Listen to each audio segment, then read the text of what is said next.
Hey, ladies and gentlemen, how are you? It's Nights with Ping. Hey, what's going on with my microphone? There we go. Wait, actually, it's acting a little weird. All right, there we go. I think it's okay. Hey, how is everyone out there in, I don't know what land we are, True Crime World?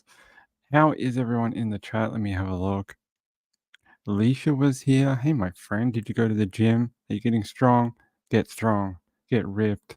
Hoosier Girl. Hey, my friend, how are you? Laurie was here. I was here. Uh, yeah, there was a mistake in the title. I'll explain it in a minute. Yep, another Maria. Gambler. Hey, buddy, I'll talk about you later. Marilyn Landis. Sherry runs late. Woos is here. Beth B. and her little puppy. Hey, how are you? Blue Moon and Burnt Popcorn. Diamond Heart. Oh my god, it's everyone's here tonight. Shelly. Oh, geez, all the famous people. I Hate Mornings. Flying DJ. Margaret. Hey, Margaret. How's Vinny and you? It's good to see you, my friend. I'm glad you're. I hope you're doing okay. I hope Vinny's doing good. Vinny, be a good boy for mom. All right. All right, let's get going. You guys want to get going? Let's get going. Let's go to the top of the story of the hour. A change in command, sort of, in the search for missing woman Samantha Murphy. Last night, there was some news that came out. It was really towards the end of the night when they were running down the search effort for the day. They said from Friday it would be the homicide squad taking over, and everyone freaked out. Everyone was like, "Oh my god, really? The homicide squad?" And then everyone sort of cooled down. People were like, "Well, no, they have a lot of resources. That's probably what's happening. They just need the resources of a, bigger branch." And then this morning it comes out, no, it's not the homicide squad. It's the missing persons squad will be taking over the primacy of the investigation into the disappearance of Ballarat East woman Samantha Murphy. They say they will continue to work in conjunction with the local police as they have done since the early stages of her disappearance as part of the effort to locate Samantha.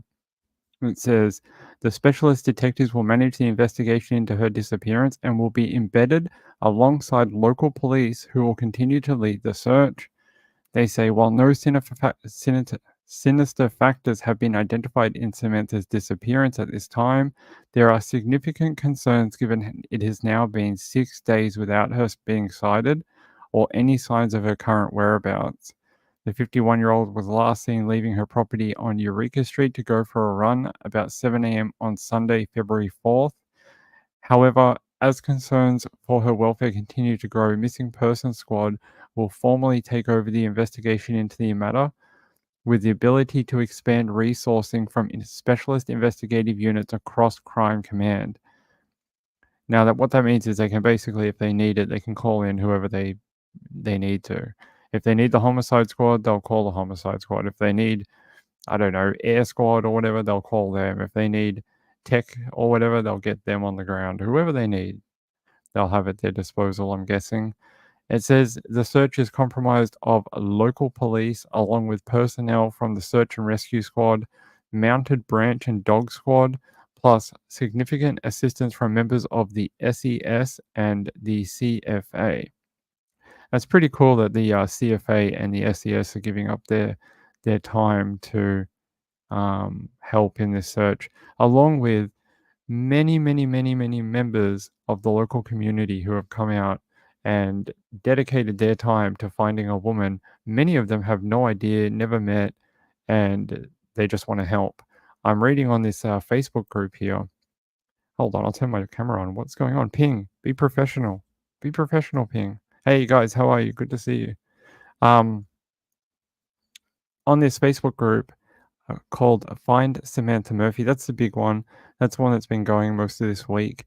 Uh, there's a lot of people on here asking if they can help. Where do they go? Where's the search area for today? I've got a couple of hours. I'll come in. I'll do whatever I can.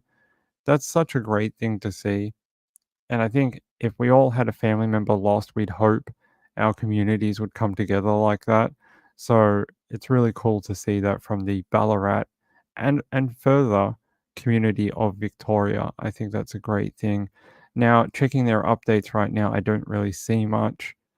it looks like most people are probably either waiting for the afternoon update or just, getting out there and searching.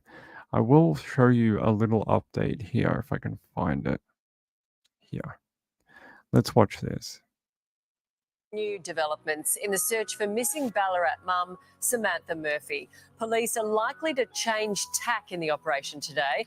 It comes as her family spoke out, giving an emotional plea. I can't wait to see you and to give you the biggest hug when I do and to tell you off for giving us so much stress. I love you. People just don't vanish into thin air. Someone's got to know something, whether it be any little thing that you might think's relevant, just call the police. Sunrise correspondent Tegan Doling joins us with more from the scene. Tegan, the homicide squad could join the search. Yeah, Nat, as you know, we're entering the 6th day in the search for Samantha this morning. That's going to resume at first light. And what often happens in these sorts of investigations and these major searches is that the homicide squad, who works with the missing persons unit, do get called in. It is likely that that will happen today. And they look at a number of different scenarios, obviously, in relation to her disappearance, including whether foul play has been involved. As we just heard, that heartbreaking plea from her eldest daughter Jess yesterday, and also her husband, I think saying what a lot of us are thinking here in Victoria and Australia at the moment, just how does someone vanish into thin air? We are standing just on the outskirts of Ballarat. We're expecting the search, Nat, to begin again at first light. The SES police, they had the drones up yesterday trying to find anything. As far as we are aware, they haven't found anything just yet, and they're holding out hope today may be the day that they start to get some answers as to where Samantha is. Oh, yeah, listening to that poor daughter is heartbreaking, isn't it?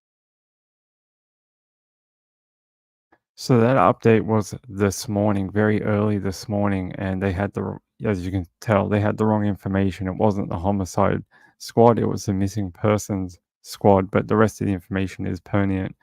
It's a little outdated. Then this morning, where is it? Here. They ran another press conference. The only thing is I can't find this one. It says it was through the ABC, and I searched there where they normally post their like clips on their YouTube, and I can't find it. Normally they do have it, but they don't have that particular one, unfortunately. I even tried to go through their live stream and scrub through it, but I couldn't really find it. But it says here, these are the guys. This man here is Victorian Police Inspector Bob Heaney and Crime Command Detective Acting Superintendent Mark Hatt. Man, that's a long title, isn't it? Crime Command Detective Acting and Superintendent. It's a long title, buddy. You need to get an acronym. Need an acronym for you. Yeah, so they did a press conference this morning. They said, while not categorically ruling out foul play, a midday date from police confirmed homicide units have not been tasked to the case. They said, we haven't ruled anything out. The focus is finding her. He said police were particularly keen for people to check their dash cams if they were in the area of interest from 7 a.m. onwards on February 4th, the day Miss Murphy went missing, as the area's remoteness meant there was little CCTV available. Inspector Heaney added that Miss Murphy is mentally and physically fit, a habitual jogger in rough terrain who could run over 15 kilometers an hour at a time.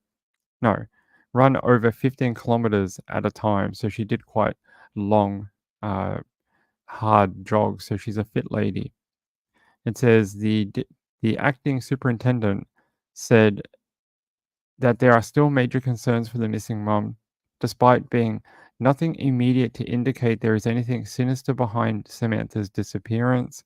We still have a number of avenues of inquiry to pursue, and the search to try and locate her is ongoing today. He's also said, I also think it's important that people avoid unnecessary and unhelpful speculation. However, it is especially concerning that we have now gone 6 days without any contact from her or any potential sightings. He also said police were working with telecom specialists to find the locations Miss Murphy may have traveled. It is thought Miss Murphy was traveling with her phone and a smartwatch. However, police remain tight-lipped on what, if anything, the latter efforts have yielded. Yeah, they did sort of leave a little tidbit out on the first couple of days of the search that they did have a final ping from somewhere. Not this ping, a ping on the phone. That it was at this point, they're like, oh, that was where the final ping was. But if anything else, did her Apple Watch alert to a heart rate drop? Did her Apple Watch SOS out? Anything like that? No, I haven't got an answer to it, which would be interesting. Those Apple Watches, depending on the model, are pretty good at doing emergency type stuff. Diamond Heart says, I'm praying for a good outcome. Hey, Diamond Heart, good to see you. Who else was here? I saw someone up here I was going to say hello to. Hey, Penguin. I saw someone else. Tara. Hey, Tara. Hey, my friend. How are you? It's great that you could join alive tonight, my friend. Yeah, we watched that yesterday. She says her daughter's plea on the presser is heartbreaking. You could tell her daughter was just beside herself. She just wanted her mom home and she wanted the media to back off. She's like, please, I'm scared in my own home. I just I just want to be able to step outside without being harassed. And yeah. All right, Diane. Have a good lie down. Hey Zelda, how are you, my friend? Yeah, so the search continues. I have been having a little sneaky peek at the air traffic again, but it must be all localized or something because there really just isn't anything up here. What's this? There is some sort of search. Like it's hard to tell which is search and which is flight school in this area because they do have a flight school right in this area too. But I'll show you. Share this. There is this plane here, and it sort of has like a bit of a looping. This is far away though. I think so anyway. Yeah, it's Dalesford. It's way far away. They want to be down near here, East Ballarat. So they want to be on this side of Ballarat, and they're not. I can't see anything else. There's this guy who's doing some sort of loops over in this direction, but that's West Ballarat. And this one too, but no helicopters. Must be all localized drones at the moment. I don't see any VicPol helicopters. Is that a VicPol there? Look, VicPol's down here, down in Melbourne at the moment. He's about to take off from the airport actually. VicPol is getting into the sky right now. So that's Victorian Police Air Wing. I don't know where they're going, it doesn't say. But if they start heading west, we'll know. But right now, no information. Yeah, no information. Yeah, no air traffic right now unless it's, localized. So that's a shame. And yeah, that's it. That's it. That's all I have for you, really. I don't really have anything else in regards to Samantha, except for if we get breaking news, I will let you know. And yeah. There is a massive police, SES, CFA, and local volunteer search effort on the ground. We had a map. Hold on. I can sort of show you. Here's some CFA. They wear the orange. Doing sort of like a line search, and they're looking through fields, looking for evidence. There was one where you could see all the searchers mustering for the morning, but I don't have it here. There's a lot of people, and they have like a big board where you can go and you check, and it's like, well, we want these areas searched, and make sure you bring a lot of water. It's going to be hot. Keep hydrated, and meet back here at 6:30. If you find something, this is what you do. There's a whole mounting point where they go to. Yeah, tomato. Okay. Yeah. So if I get any more information about Samantha, I will let you know. But I don't want to keep muddying the waters or adding to speculation that there's a lot of people out there doing that right now, saying, "Oh my God, she's been killed by her husband or a random person and this and that." We just don't know yet. when that time comes, we can talk about that. Yeah, so I'll show you something here. This is directly from. Oh no, we already showed. That's okay.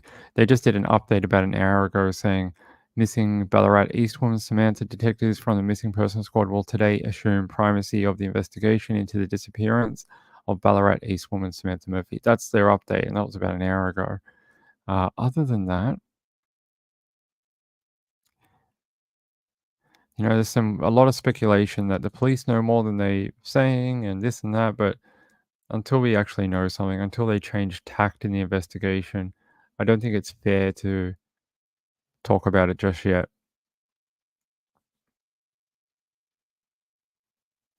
Hopefully you can get some sort of help from your local police, Zelda. I know you've had help from them before. All right. Last night I was up late. That's why I'm running a little behind today. I'm a little tired. But this happened. Victoria struck by magnitude 4.3 earthquake. Thousands of people have reported feeling the earthquake overnight. Yeah, about 1 a.m. last night, there was another earthquake. We've had a lot of earthquakes in the last 12 months or so. I know there was a big one. That big one last year was so freaky. We had one last year. I told you the story. I was sitting on my couch. It was really late at night, like 11 o'clock at night. And my phone started buzzing. And it started telling me, it said, earthquake detected in Melbourne. And I was like, what do you mean earthquake detected in Melbourne? And then like 2 seconds later, my entire place started shaking and you could feel like the juddering of everything. And that was quite a violent one. It lasted, I don't know, a good 40 seconds or something. It was pretty intense. And it was probably the only earthquake I've ever felt where you could actually feel it enter my house, travel across my house and leave my house as it like sort of continued on its way. And this one wasn't as big. This just felt like a bunch of like juddering. It just sort of felt like everything rattled a little bit. It wasn't as violent as that one or the one in 2021, but yeah, we had a thing. Hey, nature girl. Oh, that's very kind. Who said that? I don't ask anyone to comment anywhere about me. Nature girl, hey, how are you? The update today is missing person squad has been assigned to the case. Uh, they're looking into bringing in more resources, so we're hoping that is going to be useful to them. They're looking at telecommunications and asking for more resources in that throughout the department. So I guess that means they're looking at her Apple Watch, more things to do with her phone, things like that. The last update was about an hour ago. We just went through it all, but I can just show you very quickly since you are new here. But thank you for being new here. Hey, good to meet you. It says this was the update. It was at 10:58 a.m. It's just after 1 o'clock in the afternoon here now. So about a couple of hours ago. It says detectives from the missing person squad will today assume primacy of the investigation into the disappearance of Ballarat East woman Samantha Murphy. They will continue to work in conjunction with local police, as they have done since the early stages of her disappearance, as part of the effort to locate Samantha. And then it says down here, the specialist detectives will manage the investigation into her disappearance and will be embedded alongside local police who will continue to lead the search. They're saying while no sinister factors have been identified in Samantha's disappearance at this time, there are significant concerns given it has now been 6 days without her being sighted or any signs of her current whereabouts. And then in another article, they said they're working to get more resources. So there you go.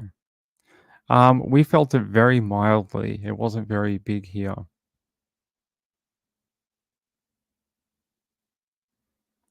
They are a little scary, the earthquakes. We've had a lot in Melbourne. I don't know why or what's causing it, but maybe a lot of rain or something is getting into the ground and it's causing things to shift. I don't know.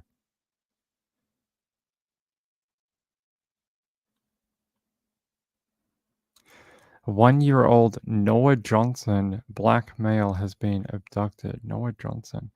I have another Australian story, but actually let's break it up and we'll do this. Noah Johnson. Let's get an American story in here. Texas Amber Alert issued. Is that the one? Let's have a look. 3 hours ago from ABC Houston. All right, let's pause this. Yeah, it says Amber Alert issued for missing 1-year-old last seen Tuesday near Clear Lake in Texas.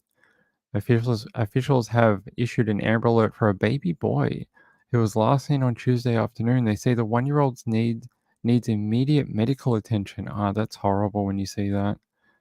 It says Noah Johnson was last seen about 3 p.m. Tuesday in the 11400 block. I never do those right. 11400 block of Space Center Boulevard, according to the Harris County Precinct. It says CPS was notified by doctors that Noah isn't receiving medical care and medication that he's required to take. Ah, that's really sad. And it says here, when deputies tried to pick up the child, he wasn't there, and they learned that Noah's mother had been seen loading him up in her vehicle and leaving. Here's a photo of the little boy. What a cute little baby. And that's the mother, I'm guessing, that they're looking for as well. Oh, what a cute little kid. It says Noah is 2 feet tall with black hair and brown eyes and was last seen wearing a blue shirt and flower print pants. Noah is believed to be with his mother, 38-year-old Camilla Antoinette Johnson, and traveling in a white 2007 GMC Yukon, Texas license plate STM 7097. Johnson is 5'4" and 170 pounds. Authorities have reached out to Noah's grandmother, who hasn't seen or heard from her daughter and grandson. Officials declined to elaborate on the missing boy's medical condition, other than to say he's been in and out of hospital and requires medication. Anyone with information concerning Noah Johnson's whereabouts should contact the Harris County Precinct Constable's Office at 281-488-4040.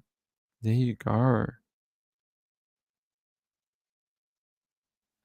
Apparently it's awards night right now in the NFL. Everyone's tuned into that. That's very sad. Hold on, let me put the little boy on the screen again. There we go. There's a big photo of him. So if you've seen Noah or his mom, call it into the number. We have a lot of people in Texas that tune in. With other siblings, also plus siblings, there's other kids. Well, this is from 3 hours ago. This is the latest update according to ABC 13. It doesn't say anything here about other children. It just says just Noah and the mum. If he's on the Amber Alert, we should have an Amber Alert page, right? Let's have a look. AmberAlert.gov. Active Amber Alerts. Now we have to go to the National Center for Missing and Exploited Children. Noah Johnson, there we go. Here is the Amber Alert page. Here's that photo. You can see that photo is from him in hospital. He's got the little chest monitors on, and that's all medical stuff behind him, like, heart monitors and oxygen, and that's a hospital bed with covers. Oh, poor little kid, man. It says Amber Alert, the vehicle is a 2007 white GMC Yukon. We said that before. Known to be with his 38-year-old mother, Camila. On the 6th of the 2nd. It was like 2 days ago. It's the 9th here. At approximately 12:30 in the the 114, what is it? The 11400 block of Space Center Boulevard, Houston, Texas 77059. He was last seen wearing a navy shirt and flower print pants. Yeah. And then we can go to his mum. But there's no other kids here. Someone just said there's additional children.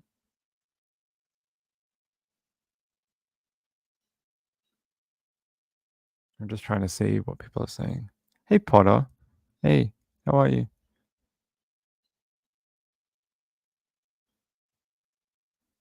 Yeah, keep an eye out. Our friends in Texas, keep an eye out for this lady, his mom, or for Noah, for little Noah. There you go. There's a good photo of him. It's sad when this happens with some parents and they get frightened of hospitals and the care that the kids are getting. It's really concerning. It's happened a bunch.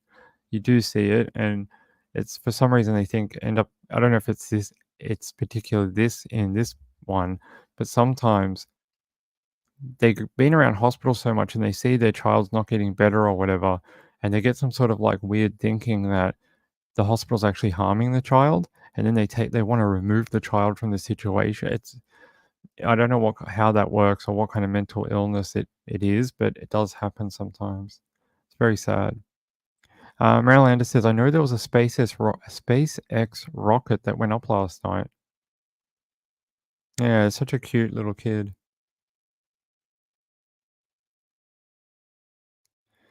They take off. They take off in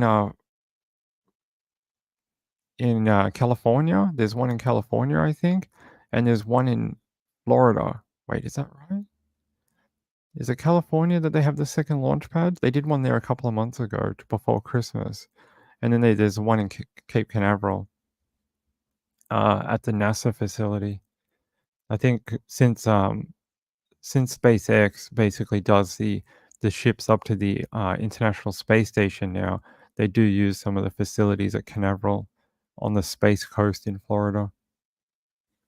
All right, I don't know why we're talking about rockets, but let's get back to true crime. And I have a story from Australia. It says, charges laid after young woman found dead at Redwood Park home. The discovery came after police were called to the property on Thursday morning. 27-year-old man has been charged over the death of a 26-year-old woman whose body was found at a home in Adelaide's northeast. Police were called to a home on Somerset Avenue in Redwood Park just before 8 a.m. on Thursday after receiving reports a woman was unconscious in the home. Police said the 26-year-old woman could not be revived.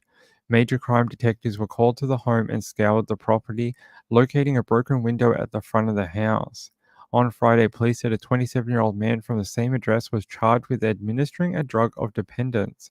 He did not apply for bail and will appear in Elizabeth Magistrates Court on Friday. That's today. Police continue to investigate the cause and circumstances surrounding the woman's death. They said the man and woman were known to each other. A report is being prepared for the coroner. Very sad. I'm guessing it's some sort of drug overdose, and that's why he was charged with drug of dependence. And see, this is the one you really don't want. You know how we're talking about Samantha Murphy? This is the one you don't want to hear. That major crimes detectives have been assigned to the case. You hear that, and it's bad news. You'll get major crime detectives and homicide squad, and that's when you know everything sort of turned pear-shaped. Yeah, that's when you know it's a bad day.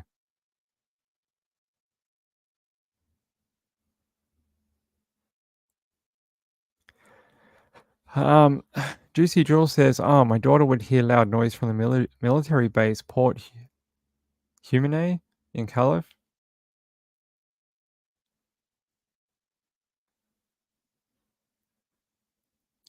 Multiple vehicles. You'd think that if that was the case, that they would Amber Alert all the all the license plates, not just one, to make it better to find the car. But they've only given the one for the Yukon. That's it. There's no other one on. I'm on the National Center for Missing and Exploited Children, and there's no other.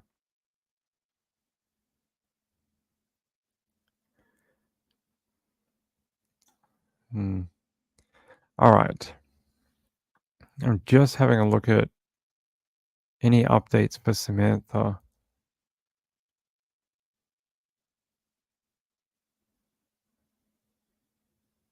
Nope, nothing. The last update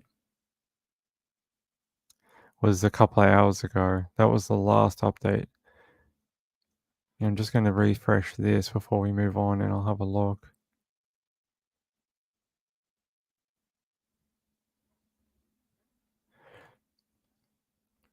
Okay, there is a new link. Hold on. Samantha Murphy's iPhone and whether she wore Apple Watch crucial to find missing mum, says retired homicide detective, as longtime friend speaks out. A retired detective has revealed 2 factors police are investigating in the desperate search for Samantha Murphy, who has not been seen for 4 days, with family hitting back on social media. This is an older article, but it does have some interesting information. Yeah, missing mother's phone and whether she was wearing a high-tech watch will form crucial elements of the investigation as the desperate search continues on. I think that will end up being key. Those Apple watches can do some interesting stuff with the SOS technology, detect a fall, detect a heart dropping thing. I mean, if they can somehow get an emergency subpoena to Apple for that information, they might be able to find out if any of those things triggered on the Apple devices, or, you know, if she has a Samsung phone or Apple phone or whatever. Those things are really important. Oh, of course, it's Charlie Bezina. He's in everything. Anytime there's someone missing, they talk to Charlie. We've spoken about him before. He's a local ex-homicide detective. He was around, in some of the worst parts of Victoria in the 90s. He did some really big investigations. No, I didn't hear that. They found the 2 boys in Canberra, the ones we spoke about the other night. That's really good news. That's really good news. Did they find the dad? Hey, Chad, how are you? Zelda says no Amber Alert here because it's pouring rain and is dark by 4:30ish. That is very early. I can have a look. The 2 boys in Canberra. I want to know if they did anything with the dad. Oh, they charged the dad. We spoke about the 2 boys that were missing with their father. It says here, missing Canberra children found, man charged. What did they charge him with? It says ACT policing announced this morning that the 2 and 4-year-old boys had been found, located as the search entered its 3rd day. It says the 2 missing boys we posted about on Monday have been located safe and well. Thanks for your assistance, according to ACT police. A 36-year-old man has been charged with assault, occasionally actual bodily harm, forcible confinement, and theft. He is expected to appear in court on Thursday. So did they abuse the Amber Alert system just to get him for a crime that occurred at a different property? Because these aren't like crimes against his children or anything. Unless it's forcible confinement is the only child offense. But these are not. Theft is not. This is not, because this would be a different charge if it was a child. It's interesting. I guess maybe they were just concerned for the children, but yeah. Interesting way of using the Amber Alert system, but I guess if they just wanted to make sure the kids were safe and well, that's what it's there for. Chad Hunter says, hello everyone, I can't type tonight. It's alright, I understand when you've lost your hands and you're a ghost and a floating head, it's very hard to type with your tongue. I get it. It's okay, Shad.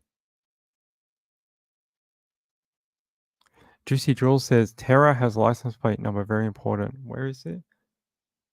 License plate Texas STM 709. Is that a different one? Is that a different one to the one we had before? Yeah, we read that out. White GMC Yukon plate STM 7097 Texas. Yeah, that is the plate that's listed on this. The Amber Alert. Right here. I thought it was a different one. There you go. GMC white 2007 white Yukon. That's for the missing young boy Noah. All right, we're going to keep going so we don't keep getting muddled up. The one we were talking about in Redwood Park, 26-year-old woman whose body was found at a home in Adelaide's northeast. That is horrible, but let's listen to the media clip for it. Sariovsky is live in Redwood. First to the mysterious death of a young northeastern suburbs woman. Mitchell Sariovsky is live in Redwood Park. And Mitch, major crime detectives have taken over the investigation. They have, Will, and they're trying to work out what happened leading up to her unexplained death.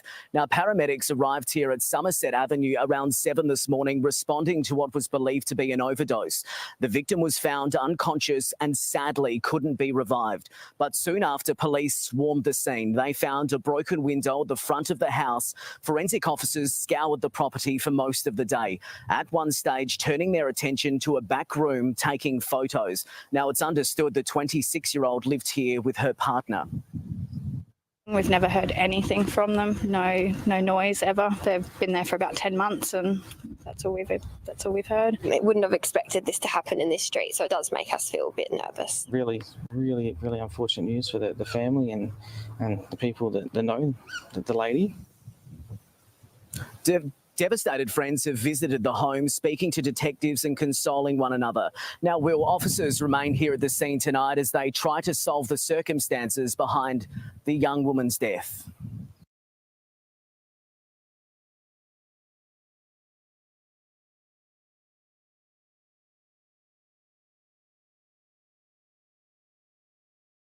Very young woman, right?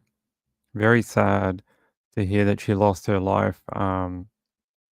Yeah, we'll find out more on that when the partner goes through the court system later today. But that is very sad that she could not be revived. Maybe if they'd called emergency services faster, maybe she could have been. We'll find out one when he goes to court, two when the report for the coroner is released. All right, I just found that press conference for Samantha Murphy. I've been looking for it in between reading and doing stuff. They finally uploaded it. So give me a second and I'm going to load it for you. Finally found it. Here's the press conference from about an hour or so ago. Yeah, good morning, everyone. Thanks for coming. Just like to take this opportunity to thank the community in general, members of the public that have supported us with our ongoing search for our missing person, Samantha. It's been great, the support that we've received so far from the other agencies like SES and CFA that have been supporting the ongoing operation. The information flow from the community has been sensational. As we spoke about this morning, we've had Crime Command embedded with the investigation from the beginning, and I've got Detective Superintendent Mark Hatt here that can speak about the investigation side of the process. Just want to reaffirm that the search is ongoing for Samantha. It will continue, and yeah, I'll hand over to Mark. Thank you. Good morning, everyone. I can confirm that this morning the Missing Persons Squad have taken over investigation primacy in relation to the disappearance of Samantha. I can also confirm that we have not identified any suspicious or sinister circumstances. However, we do hold significant concerns for Samantha's welfare at this stage, and that is growing as the days progress. I might just open it up for any questions you might have. Does that include the homicide detectives within your squad? I can confirm that the homicide squad are not involved in this investigation at present. Why is the Missing Persons Squad taken over? The Missing Persons Squad have additional resources. They also have subject matter expertise in relation to missing persons, searches in rural areas, particularly bushland, and they also have access to specialist technical data and otherwise specialist services. Will we see them out on the ground today? You most certainly will, and in coming days you'll see additional detectives working around the area. Will there be increased resources today? Sorry, I didn't quite hear that. Will there be increased resources today or the same as yesterday? There will certainly be additional detectives from Crime Command attending the Ballarat area today and in coming days. Can you talk about the search effort in the areas that are being looked at today? I'll throw back to you. Yeah, search still The focus of the search is around the Bunnyong area today. Previously we've worked pretty much through that Eureka Canadian State Forest area, and today we're focusing around the Bunnyong area. Why have we moved further out from Mount Helen to Bunnyong? We're in our 6th day of the operation. We've covered a lot of area so far, so we're just expanding our search area. Is it known whether or not Miss Murphy had a phone on her at the time of her disappearance? Yeah, she did. Is that mobile phone still part of the investigation? Yeah, of course it is. Yep. Are you allowed to share any of those details regarding the phone? The only thing I can say in relation to that is that we're engaging with telecommunications technicians throughout and have been since day one. And that certainly forms an important part of our investigation.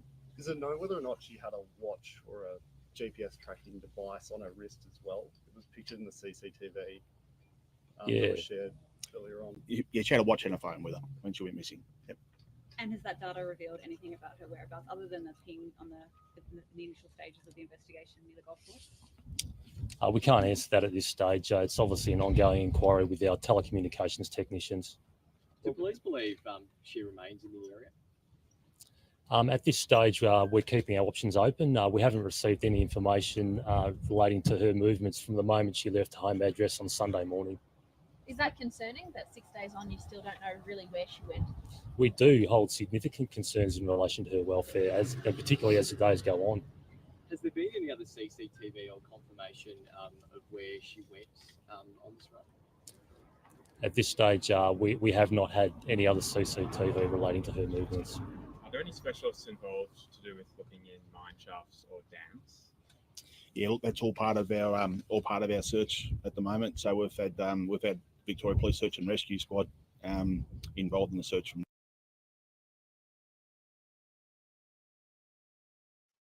For people who don't understand why they're asking about that, or you're not from the area, they're asking about mine shafts because in this area around Ballarat, Bendigo, out west of Melbourne was a gold rush area similar to Northern California. And there's a lot of mine shafts, some that are not documented, some that are, and some that are just, they're over 100 years old and they're really unstable. People have fallen down them before. People have gone missing. Bodies have been dumped in them. All sorts of things. And yeah, so if you don't understand why they were asking about mine shafts, that's why. There is quite a lot in the area, and especially, they're dangerous. They can be. They're trying to say that they don't think she got anywhere near them. A lot of them are off the beaten path. They're not really close to where people would normally run on a road or a footpath. And if they are around, some of them are signposted, some of them are not. Some of them have warning things nearby, some of them don't. Diamond Heart says people don't just disappear. Hopefully she is found.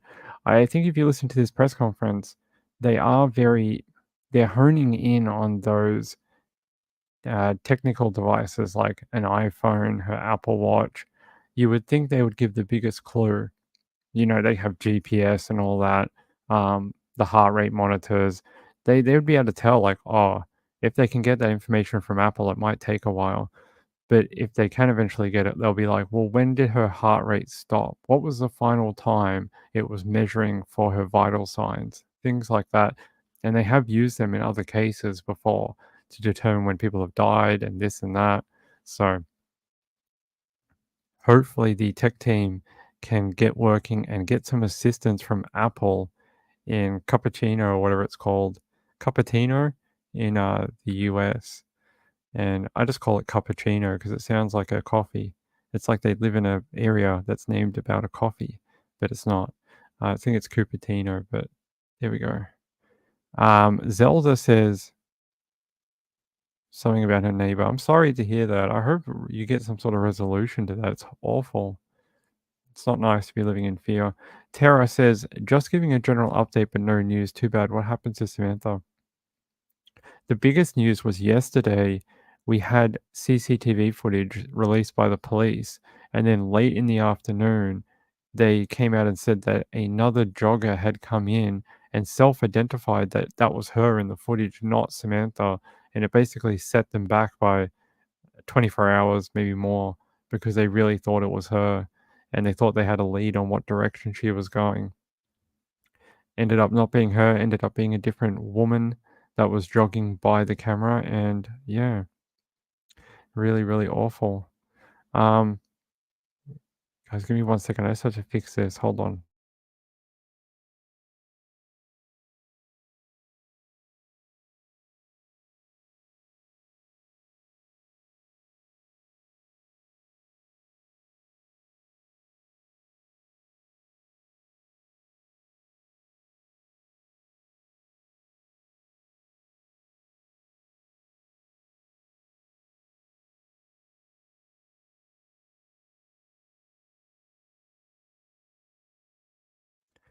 All right, hold on, everyone. Yeah, it's hard to deal with neighbor problems. All right, one of the big stories from today, and I'm going to keep my alerts on if anything happens during our show that is relevant to Samantha Murphy. I will let you know. But right now, you have everything. You have the latest. I'll just give a quick refresh on this before we go.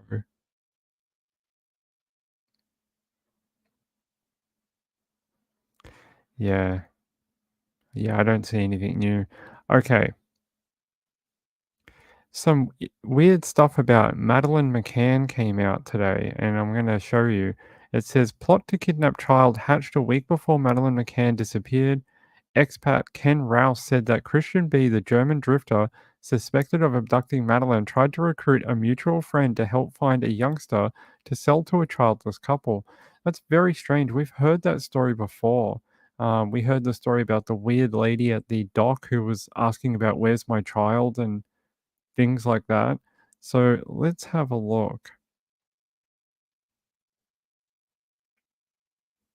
The TP was around in here somewhere.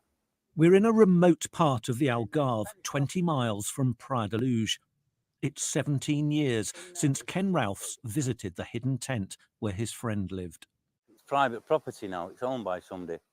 It was the night his friend, who can't be named for legal reasons, told him about a plot to abduct a child. We had a few beers, and then obviously during the early hours of the morning, started to cry. Well, then he confessed to me he was getting involved with Christian to take a child from Praia de Luge from a rich family. The Christian they were talking about, he said, was a German drifter and a man they both knew in the nomadic community. Christian B., as he's known, is the main suspect in the disappearance of Madeleine McCann, but he's not been charged over it. I said, it's ridiculous. Don't do this. What are you getting involved with people like this for? You can't kidnap a child and ask for a ransom. You'll end up going to jail. He said, it's not about a ransom. It's about selling the child to a German couple who couldn't have children. A week later, Madeleine vanished. Mr. Ralphs was on a trip to England when he heard the news. Some more breaking news for you this morning. We're just hearing that a search is underway for a 3-year-old British girl who's gone missing in the Algarve area of Portugal. Mr. Ralphs says he contacted police in Cumbria. They just said, to the police, look, you need to... Here's the secret map of how you get to this point here. And I said, that must be sent immediately to Portugal. Mr. Ralphs put his evidence into a detailed statement and on his return to Portugal spoke to local police. They said, have you made your statement to the police? I said, yeah. They said, well, don't worry, go home. If they need to contact you, they will. And of course, for endless years, nobody did contact me. When Christian B. was revealed as a suspect 4 years ago, Mr. Ralphs contacted police again. You told the UK police in 2007. Mm-hmm. You told them again in 2020. Yeah, I've sent my statement to the German prosecution. And then what happened? And then they've just sent it straight back to Scotland Yard. So what's happened to... They found him. And did he back up your story? Well, he said he doesn't know us. I have 12 independent witnesses that can prove he's lying. It's difficult to know where Ken Ralph's evidence fits into the Madeleine McCann case. He certainly had several exchanges with Scotland Yard investigators, and the idea that there was a plan to steal a child is backed up by a friend of the suspect. Mikhail Tucher, once a close pal of Christian B., has said he talked about selling children to make money. And Scotland Yard detectives have always believed that whatever her ultimate fate, Madeleine was abducted in a carefully planned operation. I'll stop there. What do you think? Do you think this is just revisionist history? Or do you think this guy is actually someone who's been ignored and it's one of these things where, they didn't take the tip seriously enough at the time, and then we find out in the future it was true, and that this whole thing could have been solved a lot earlier. Maybe even they would have found maybe Madeleine's remains or something like that. I mean, some people will be like, "Oh, he's just coming out of the woodwork now because, a lot of the information is already out there," and you can see two different points of view of how people might take uh, this guy's statement about, Christian B telling him all those years ago that he was going to steal children to sell for money. It's a weird thing, right? How would you even go about advertising that? You're like, yes, I can get you a blonde-haired, blue-eyed white child from Britain. Meet me at the docks in Spain, and I will give you the child. You give me $50,000, and no one will ever find out that she's missing. Oh wait, we have to take her from another family first. Like it's a weird plan, right? Why not just set up an adoption agency and make it that way of foreign children or something? Like that's been done a million times and people have gotten away with it. It's way easier than stealing British children. It's a weird way of making money. Burn Popcorn says the Portuguese police seem to just want to put it on the parents. I got to admit that some of the things the parents didn't make a lot of sense early on, but I don't know. It's hard. How do you second guess someone going through a situation like that? It's very hard, and you don't even know what you would do in that situation because you've never been in it. But yeah, I mean, I don't know. The Portuguese police made it seem way more sinister than it may have been, and you know, combined with a couple of things that could have been innocent on the surface, made it look very chilling from the outside. But I don't know. Maybe we'll find out when they actually bring the court case against Christian B, lay out all their evidence in front of the judge, and we find out what the hell actually happened to Madeleine. Maybe then we can all make up our minds about, is this actually what happened to Madeleine McCann or not? And we'll see. But right now, they doesn't look like they're actually going to do anything. It looks like they're going to keep looking for more evidence and searching places and digging into the background of Christian B, and we'll see. Gambler says, I don't think this guy was the one who did it. I think these guys are likely just making things up. I am still suspicious of our parents.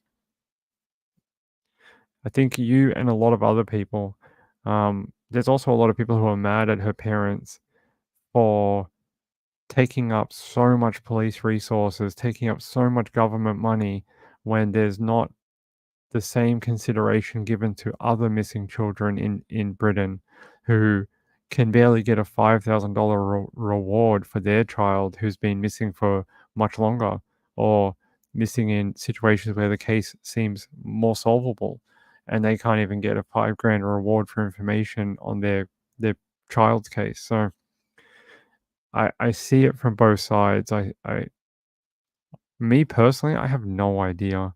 I have no idea. It's so muddy. It's been almost 20 years that Madeleine McCann has been missing, and we still don't know much more about what happened than the day the news first broke on Sky News UK. We still don't know a great deal more today. I mean, we know a little bit, but not much. What we do know is a whole bunch of random speculation, weird police reports, books written by ex-prosecutors or whatever in Spain, and yeah.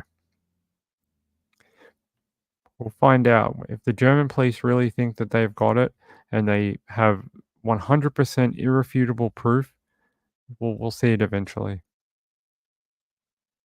Oh, how cute, Luz. Hey, Snapcrackle Pops here. Hey, Snapcrackle. How are you, my friend? It's good to see you. Yeah, I thought I'd bring that to you because whenever we talk about Madeleine McCann, everyone gets in a bit of a lather about about Madeleine McCann. Yeah.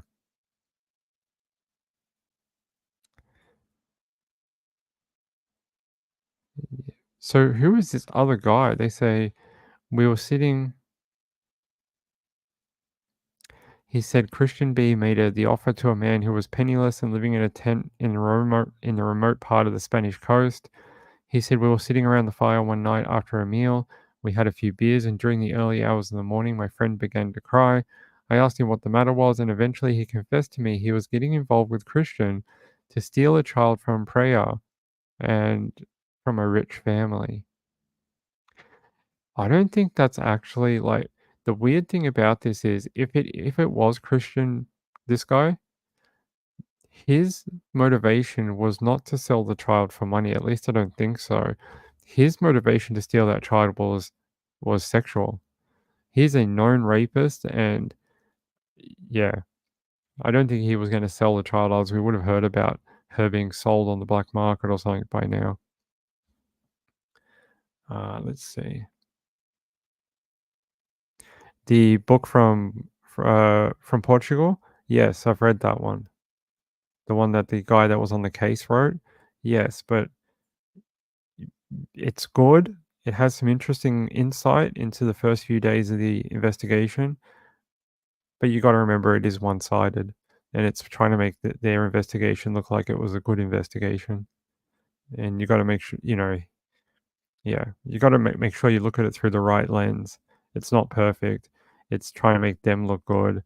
It's trying to make them look like they're covering up mistakes that they made. And yeah, but it does have some interesting tidbits in there. Hey, Peekaboo. Oh, Peekaboo made it. Hey, my friend. I hope you're feeling good. All right. Let's move on. We don't have much time. People are going to ask me, Ping, are you going to be back after Trisha's show? Maybe. Maybe. We'll see. We'll see how I feel. We'll see if there's any news that comes out about the missing woman. So we'll see. We'll see. Do you guys want me to come back at midnight? Midnight Thursday night? We'll see. Where is it? Here. Texas illegal immigrant indicted on capital murder charge in cheerleader's beating, stabbing, death. It says Rafael Govia Romero allegedly broke into the apartment where Lisbeth Medina was living and stabbed her to death. A Texas grand jury has indicted the illegal immigrant suspect in a 16-year-old girl's brutal killing on capital murder charges. The indictment obtained by Fox News Digital says Rafael Govia Romero, 23, intentionally caused Lisbeth Medina's death while in the course of attempting to commit a burglary or sexual assault. The document also alleges Romero killed Medina by causing the teenager's head to strike a firm surface, striking her head with a hard object, and repeatedly stabbing or cutting her with a sharp object or edged weapon. Her mother says it's very disturbing to me, adding that she thinks a grand jury handed down the capital murder charge because of all the evidence and all the other details in the case. Here's a photo of Liz Medina, dead in the bathtub of her home. How terrible. She was a cheerleader. It says Jacqueline also said she plans to be part of the justice process every step of the way for her daughter. I don't want to miss anything at all, not if I can help it, because my baby deserves justice and I want to be part of it. Liz Medina was staying at home from school on December 5th, but her friends and family did not notice anything out of the ordinary until she failed to show up at a Christmas parade that her cheerleading team was marching in that afternoon. Here's a photo of the suspect, Rafael Romero, an undocumented male. It says Jacqueline, who attended the parade after work to support her daughter, but never saw her there, immediately began reaching out to Liz's friends to find out where she was.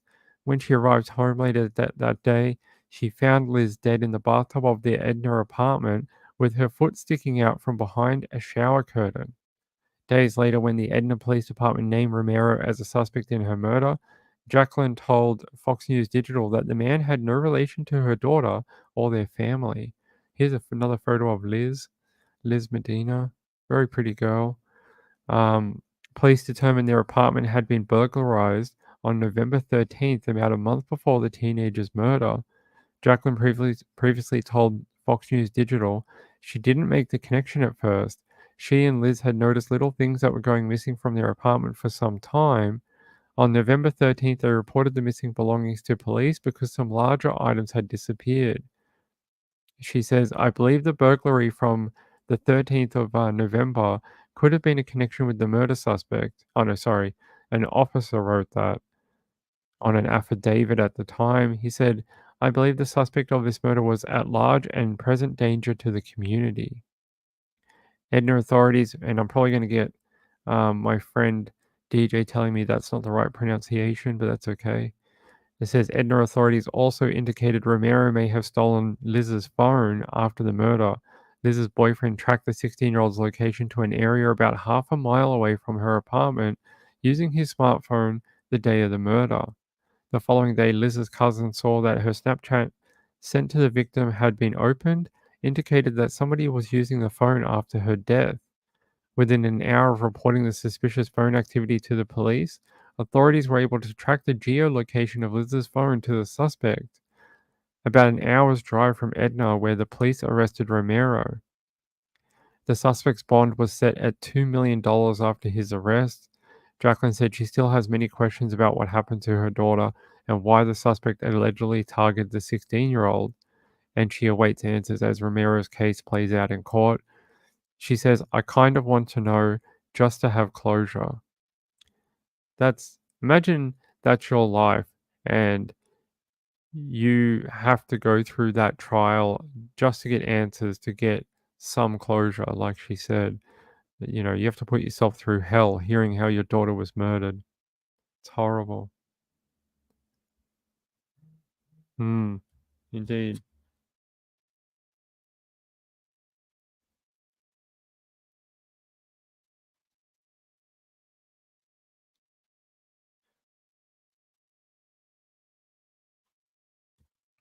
Sorry about that.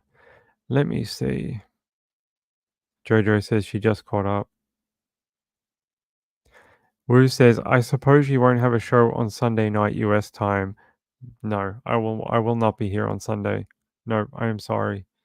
I am going to go watch my Niners try win a friggin' championship, and I'm going to be a nervous wreck, and then I'm going to be really depressed afterwards if they don't win, and I'm going to be very sad. So it's not a good idea for me to be on that day at all. If we win, though, if we win and we win a championship, I will come on. I will come on. Hold on.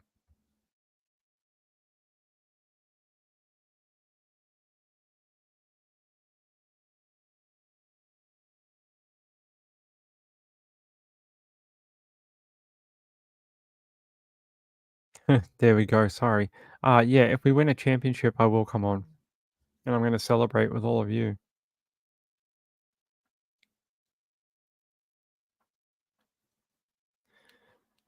Yeah, also, while we're here, I want to thank Joe and Mr. Gambler for their support of this channel. I really appreciate it from both of you.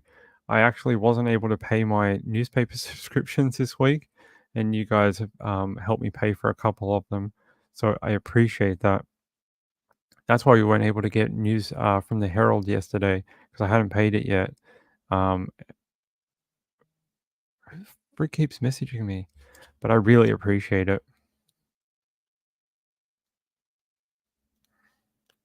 Random people. 9:30 a.m. is the game. Let me see. I think it's 10:30 a.m. 10:30.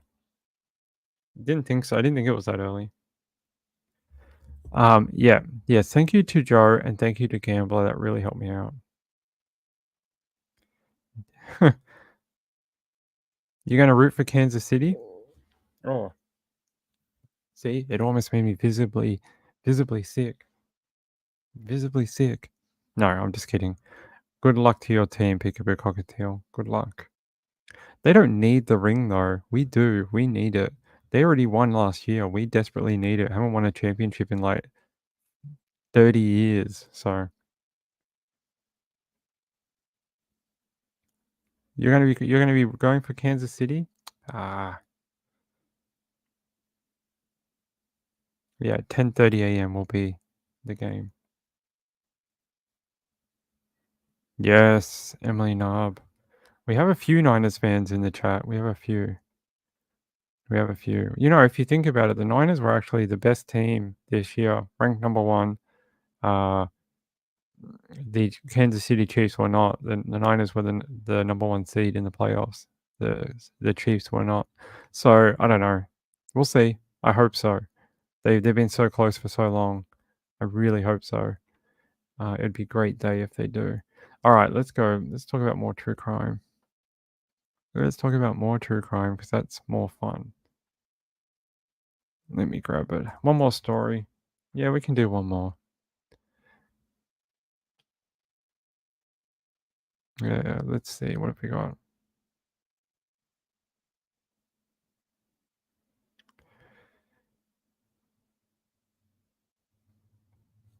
You know, actually, I do. Do you guys want an update about that fire yesterday? That's so crazy.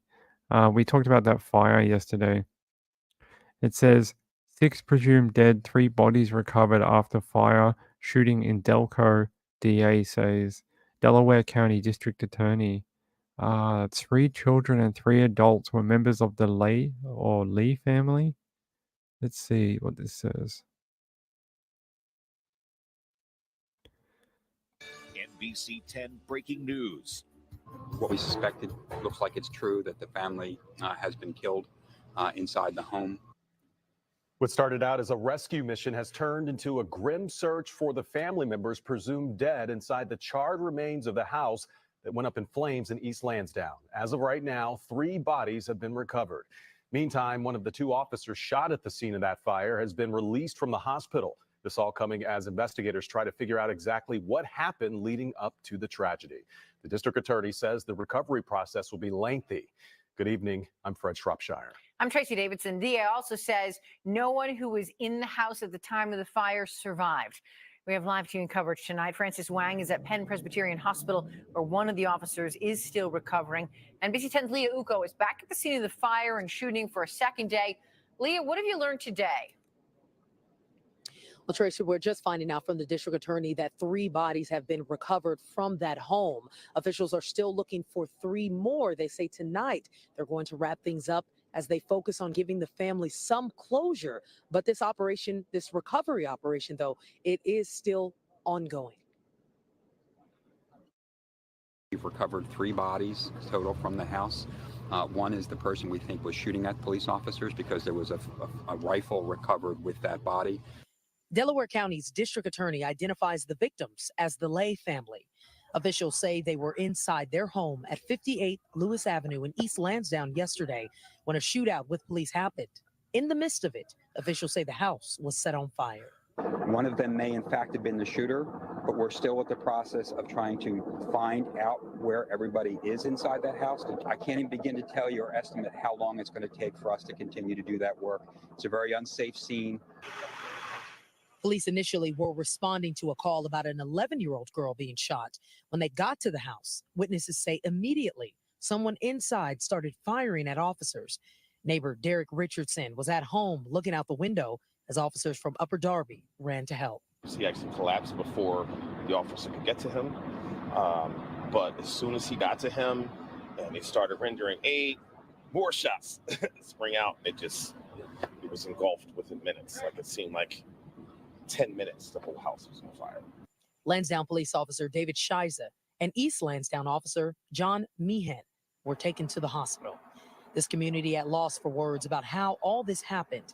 William Penn School District saying it's offering counseling, writing, quote, "This is a time when we need to be there for each other and to provide reassurance for our students, as it is impossible to make sense of what occurred." Yeah, and speaking of making sense of what occurred, this investigation as well is still very much ongoing. They haven't even recovered all the bodies. They have not put out all the hot spots. This scene still very dangerous. But moving forward after that is going to be trying to figure out what led up to this incident, motives, so many other unanswered questions that the district attorney is stressing. This time, at this moment right now, is not the time to look for those answers. They are very much in the early phases of piecing all of this together. You gotta feel anytime it's 3 children wiped off the face of the earth because of what the parents did. I mean, yeah, it says here 6 family members are believed to be dead and 3 bodies were recovered following a house fire. It says shooting that wounded 2 officers. Yeah, we read about that yesterday. The 2 officers were wounded, taken to hospital, but I think they're okay. They recovered 3 bodies in total from the house. One is the person we think was shooting at police officers because there was a rifle recovered with that body. And then there were 2 more. Looks like might be a child and then might be another, either a child or someone relatively young. What a horrible way to die. Yeah, I mean, in a siege of a house set on fire with someone shooting a family member from the inside. I mean, I don't understand. Look at the community. It says remembering the innocent lives lost on the 7th of the 2nd, 2024. So it looks like they knew the names of the neighbors. There you go. How sad. They probably had little friends in the street, they played with and things like that. They left like some little soft toys and some candles and did a sign for their neighbors. Do they know what triggered it? There's that fire. Look how crazy and involved that house was. Like, that's not a small, tiny fire. Let's see. They still don't know what triggered all this. Just trying to see. Did I somehow miss that? That's really nice. Look at that. When the officer was released from hospital, they gave him a guard of honor with his work friends to get him to his car.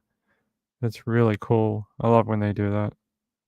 They shouldn't have to. They shouldn't be injured, but it is really nice when their workmates come out and give them a salute send-off to recovery.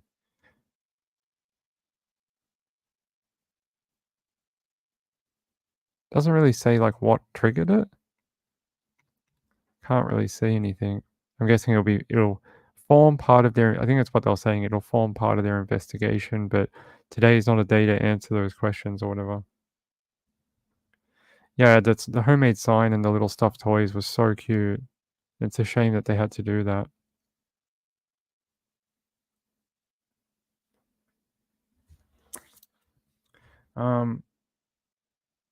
Hey Sleuth Mom, how are you? Hey, good to see you. I hope you're feeling better. Did you say you weren't feeling well? We get a lot of people, especially in winter, saying they're not feeling well. So I think everyone that comes in, I'm like, are you feeling well? You doing all right? Okay, then it's good. Hold on. Why do people keep messaging me? It's 10 more minutes and I'm off.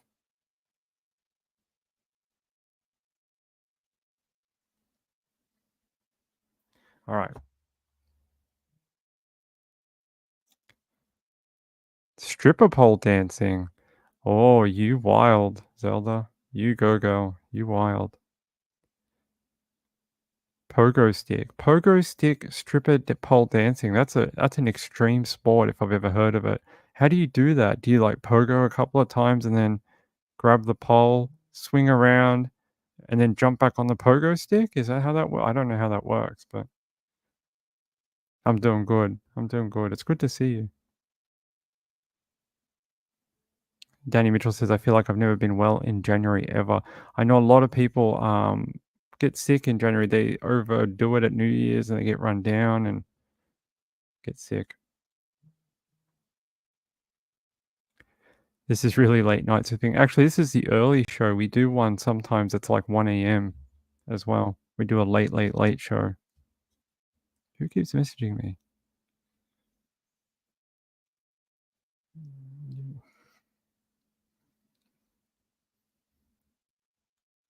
It's who you think it is. It's who you think it is.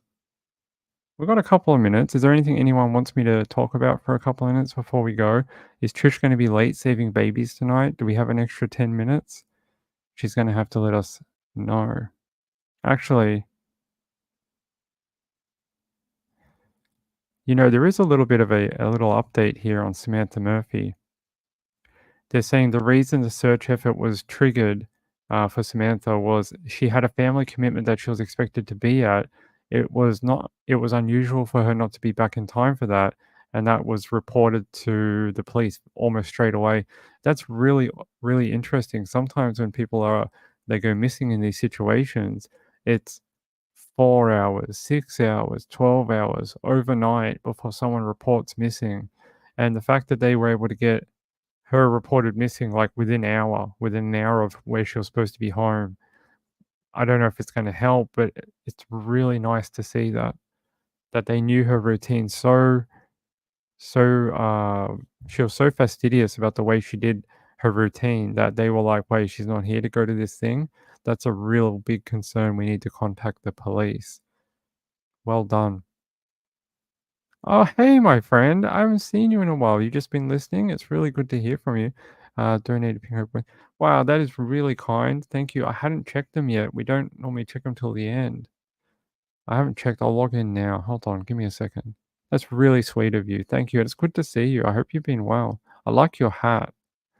Is that a photo of you, my friend, in your profile picture? I like the hat. It's a cool hat. Oh, you did. Thank you, Green-Eyed PI. That's very sweet of you. There's another person here, Sean. Thank you. And he says, PO box yet? No, I'm working on it. I will get one. Yeah, again, it's sort of a monetary thing. I have to wait. When I have the cash to do it, I will do it. It is on the list of little things that I've got to get done for the channel, is getting a PO box. I don't want to say this person's full name, so I'm going to just say CY. I'm going to say CY. CY, thank you so much. It's very sweet of you. So Sean, CY, and Green-Eyed PI, you guys are very sweet. Thank you very much. I'll check this other one. It says someone left a message. I want to read it if they do have it. Okay, thanks, Ko-Fi.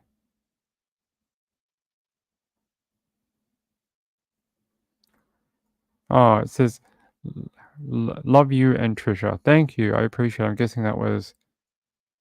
Oh. Wait. Let me match up names. Oh, okay. That was CY. It says Zala, Zal... Oh, it's Zelda. It's Zelda.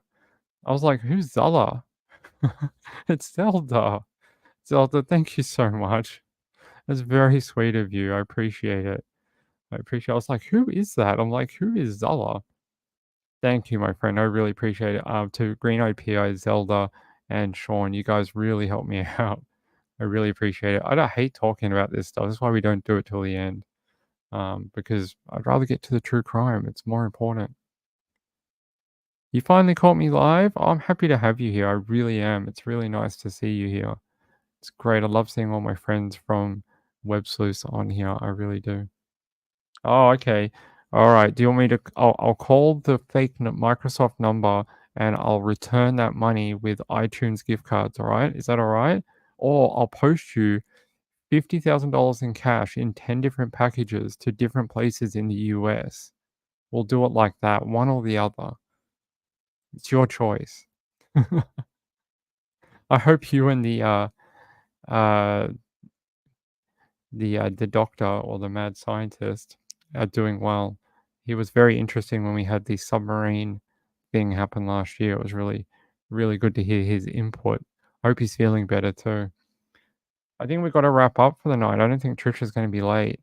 So, and she didn't say, normally she would say in the comments if she was going to run late. So, I'm going to wrap up. We may come back at, if this is 10:30, 11, we may come back around midnight. We'll see. We'll see if there's information, okay? Shad Hunter says you can always stay on longer. She's really on time. Count on it. Or we can hang around for a couple more minutes if you want. And then if someone tells me she's about to go live or her countdown starts or something, let me know. Ping good speaker, maybe sometimes. And he's at the 20-yard line. No, I'm not ever going to be that. Let's see. Let's see if I have a little update on Samantha before we go.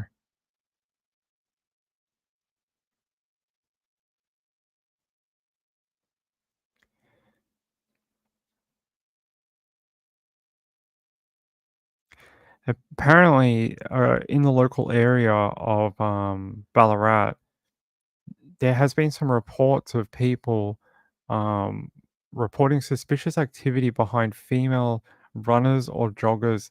Things like cars slowing down and stalking, cars slowing down and like oogling women. So, and apparently in a couple of the instances, the car was the same car, a black Volkswagen Jetta. So, So apparently there is some concern that there is at least one person out there who is following and harassing women while they are jogging or exercising in the area. So I don't know if it's connected. It's just apparently it had been reported on some of the local social media sites for the area in the last few weeks. So there's a little bit of a tidbit for you. Let me see if there's anything in the major news about it. No, nothing really.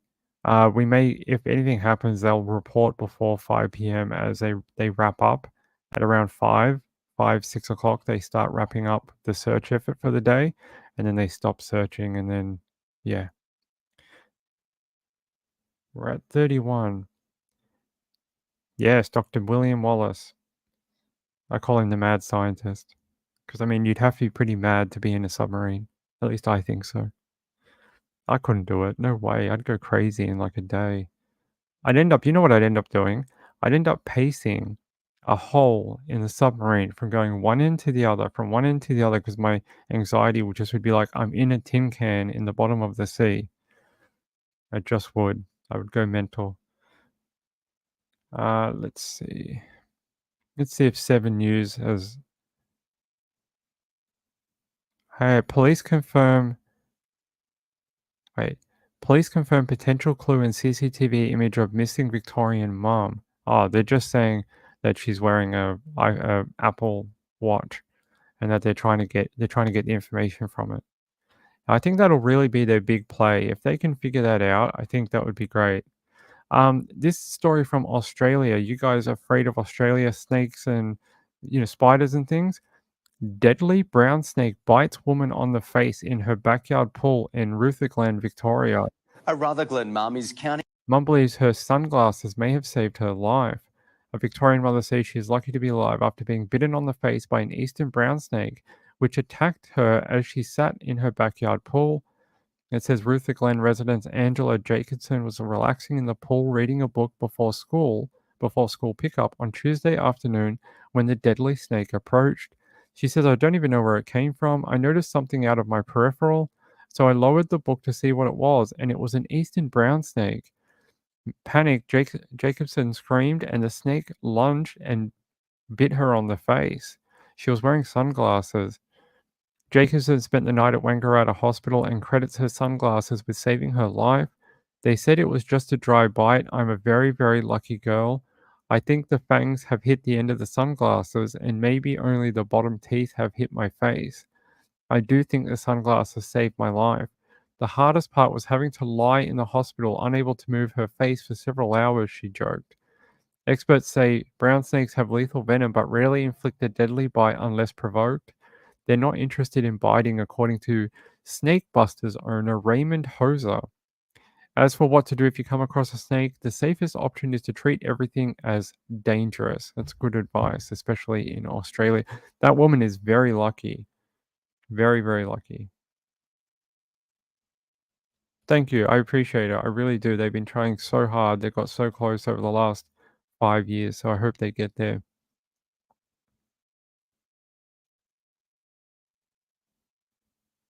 It's it's possible, Tara. I mean, 6 days, and if she had a heart attack or a heat stroke or something, they probably would have found her by now because she would have been on a well-known walking path or something.